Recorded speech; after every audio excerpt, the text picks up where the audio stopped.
When you see a timer, what do you think of? What comes to mind? We could talk about making the best use of our time as each one of these seconds ticks by. For you, for me.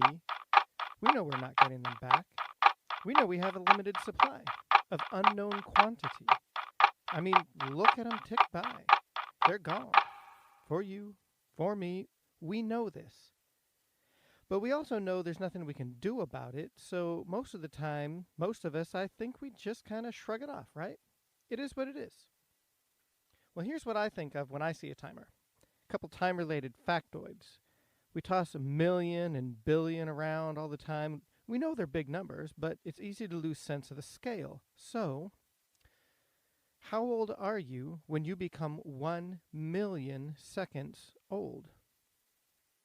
The answer is 11 days, 13 hours, 46 minutes, and 40 seconds. Just a newborn.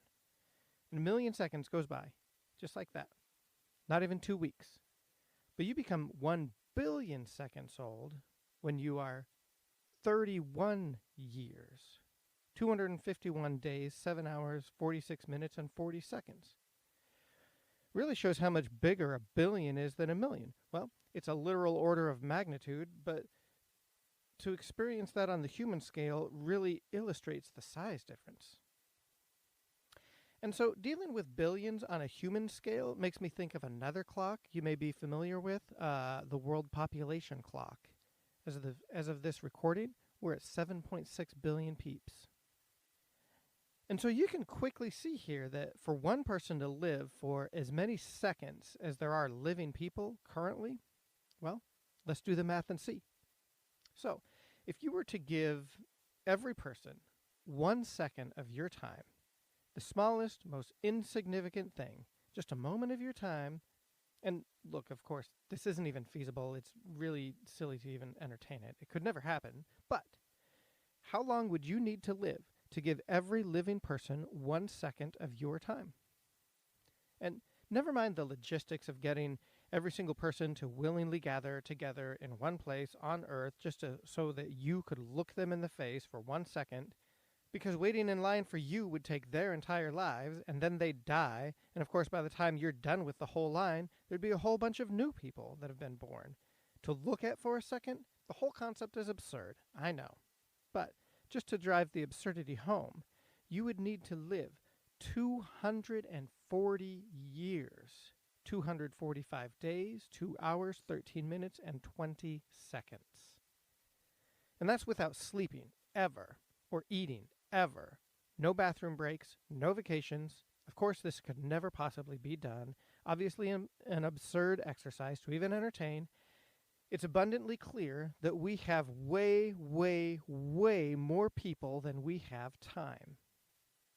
And so it's at this point that I'd like to point out that you don't know what love is. So what do I mean by that? What is love anyway? Well, I'm not going to define it, actually. I don't think that's my place. I don't think that's right. A pastor of mine once said, we don't get to define love. That's God's job. And so, yeah, I don't think it's my place to define love. But we need a common shared definition, right? We can't all just individually decide what love is and expect other people to abide by our understanding, right? And I think one thing that complicates the simple question of what love is that in English, in America, when we use the word love, there's a whole range of things we might mean by that. Like multiple, distinct concepts, but we use that word and people pretty much get what we mean. And we have this thing where separate words in other languages, like say Greek or Hebrew, the languages of the Bible, they both have 4 separate words, 4 separate concepts, but we usually translate them all into love. And I guess it depends on who you ask, because I've found other Greek scholars say that there are 6 or even 8 words that each possess something that in English we'd call love. So, point being, we call multiple things love. But that's not the reason you don't know what love is. That's one complication, but that's not the reason. The reason lies in